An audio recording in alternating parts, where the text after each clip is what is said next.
Hello friends, welcome to our first lecture on integral calculus. So in our previous lecture series, what we had done was differential calculus. We learned different types of differentiation. We learned derivative of a function, implicit functions, parametric functions. Then we did logarithmic differentiation, slope of the curve, these kind of questions. Apart from that, we also did quotient rule and product rule. Okay, so in integration, the approach to integration is slightly different. Okay, let us first understand what is integration. Okay, integration is the opposite of differentiation. It is the opposite of differentiation. For example, you have the term log x. Okay, how do you differentiate this? D by dx of log x is nothing but 1 upon x. Okay, this is the answer. When we differentiate log x, what do we get? We get 1 upon x as our answer.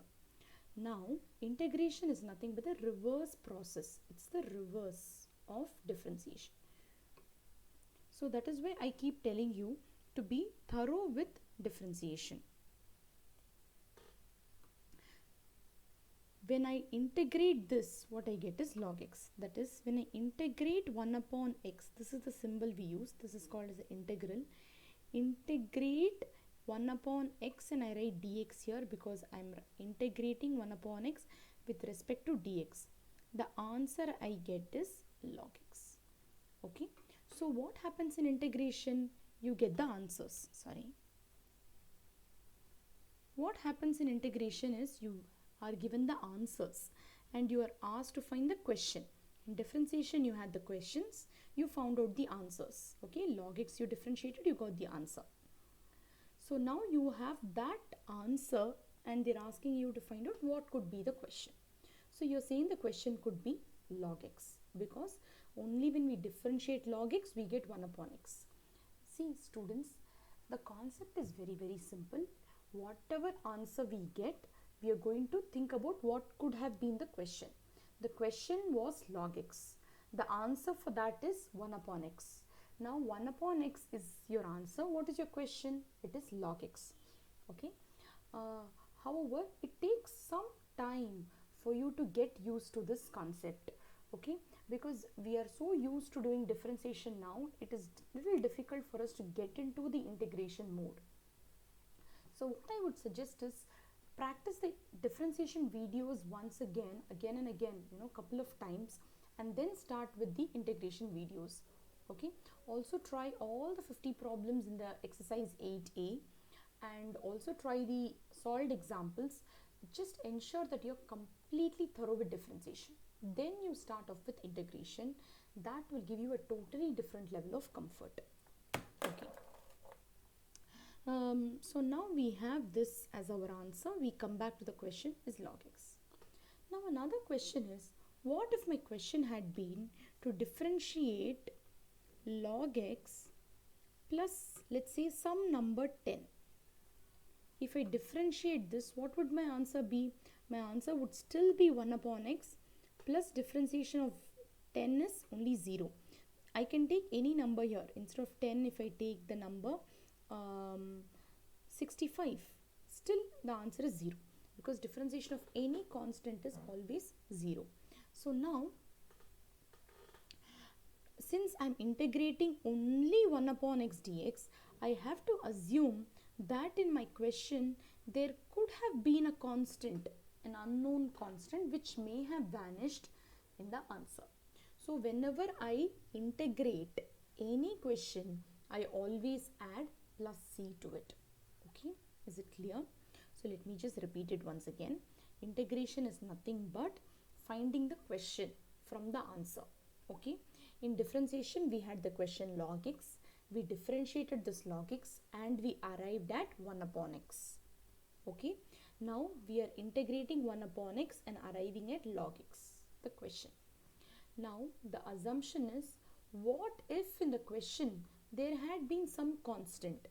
When you differentiate this constant, the answer will be 0. So now when you're integrating, we don't have any value here, which means there could have been a constant which could have become a 0. So we add plus c to all the answers that we get from integration. For all the answers, we add a plus c or plus k.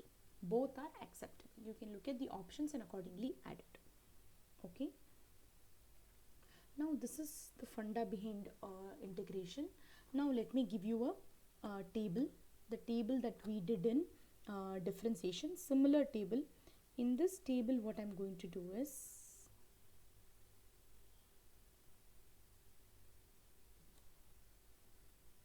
I'm going to give you f of x, or sorry, f dash of x, because we are going back to the question from the answer, right? So f dash of x is my answer. Let me write it more clearly. I am having f dash of x, which is my question.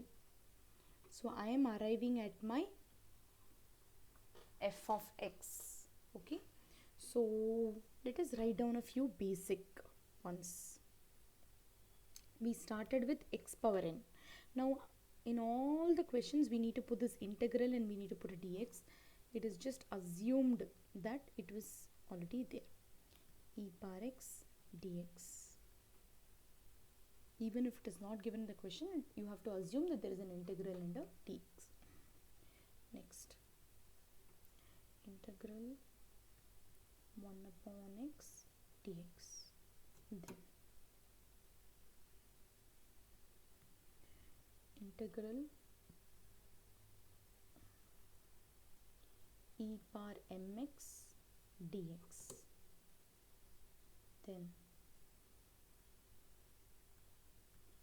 integral of just a constant dx. Okay, let me show you what will be the results of these things. The result of x power n will be x power n plus 1 divided by n plus 1 plus c or k. Now why do we get this? Now see, suppose you have x power n and suppose you differentiate this. What you would have got? You would have got nx power n minus 1. Okay, so this is your answer. This is your question. Now you have the answer with you. See, what is the answer? Only x power n is there. So from the answer, what is the question? The question is x power n minus 1 plus 1. Okay, and n is already there, so the answer is only x power n. Right? However, here in your answer you have a x power n only. So I need to do, when I integrate this, I would be getting x power n plus 1, because I have to add a 1 to go back to the question. Now there is no n here or anything, any other term here. So I will be dividing it by n plus 1, because had I differentiated this, I would have got n plus 1 on the side. Okay, divided by another n plus 1. So both are getting cancelled, so there is no term here. Okay, therefore this is my f of x. Now coming to e power x. What is the differentiation of e power x? Same e power x. So the integration of e power x is also just e power x plus c. Now when do we get 1 upon x? When we differentiate log x. So it is log x plus c. Needless to say, the base is going to be e. Now taking a different term now, e power mx. Since differentiation of e power x is e power x plus c, differentiation of e power mx is e power mx divided by m plus c.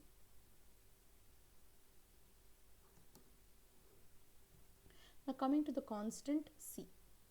Now when we differentiate 5x, right? When we do d by dx of 5x, what do we get? Only 5. So if I have only 5 with me and I integrate that, I should come back to 5x. So same thing here, when I have a constant c, it is nothing but cx plus c. another constant.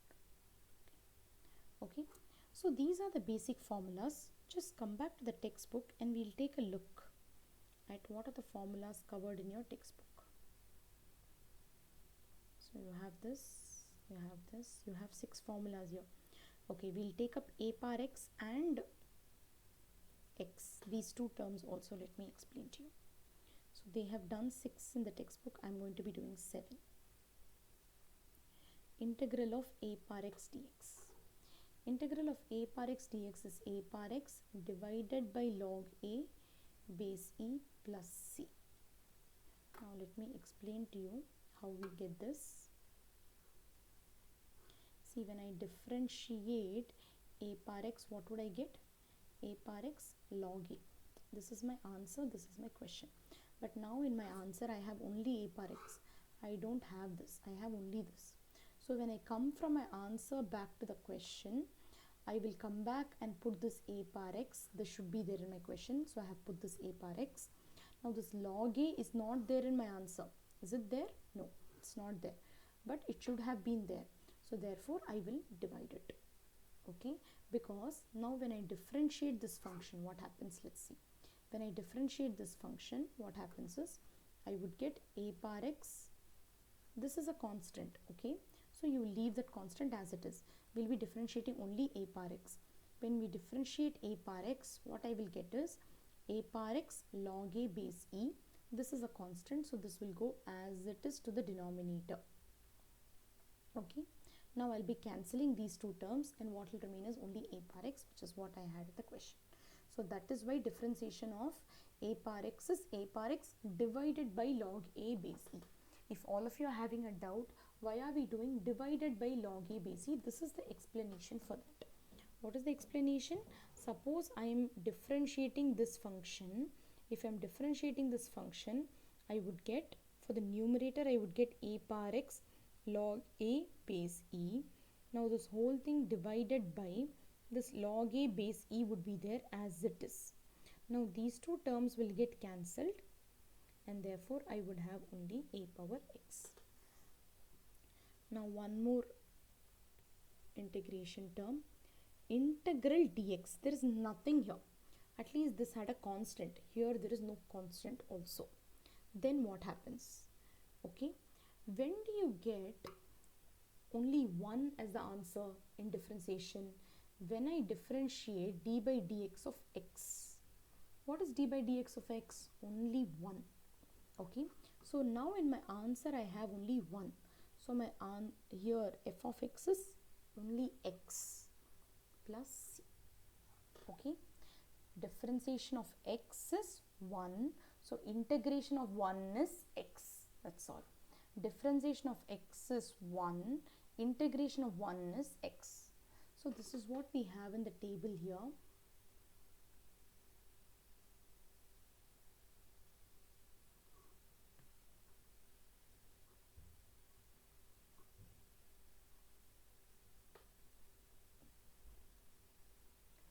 Okay, so we'll start solving problems from the next lecture. Before that, I'll tell you two properties of integration. One is the additive property. That is, the additive property means, suppose I have two functions, f dash of x plus g dash of x dx. Then when I have added two properties, then I can just split it as f dash of x integration separately and integral g dash of x separately. Okay, so this is one property.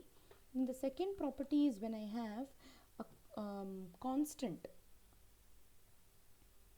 When I have a constant into f dash of x, we don't have to worry about this constant. We can take this constant outside integration and we can integrate only f dash of x. This is the second property. Both the properties you will understand when we solve the problems. So you can just practice up to here, learn these formulas which we have described here. Okay, these 7 formulas would be more than sufficient to solve problems of the next lecture. Now let me tell you that we don't have anything called as quotient rule and product rule in integration. When we have product of two functions, what do we do in differentiation? We apply the product rule. When we have different when we have division of two functions, then what do? We use quotient rule to solve it. But in integration we cannot do that. So if you have f of x divided by g of x, then what we would do in that situation is we use various things like integration by substitution, integration by partial fractions, and so on. So see you all in the next lecture. Good luck.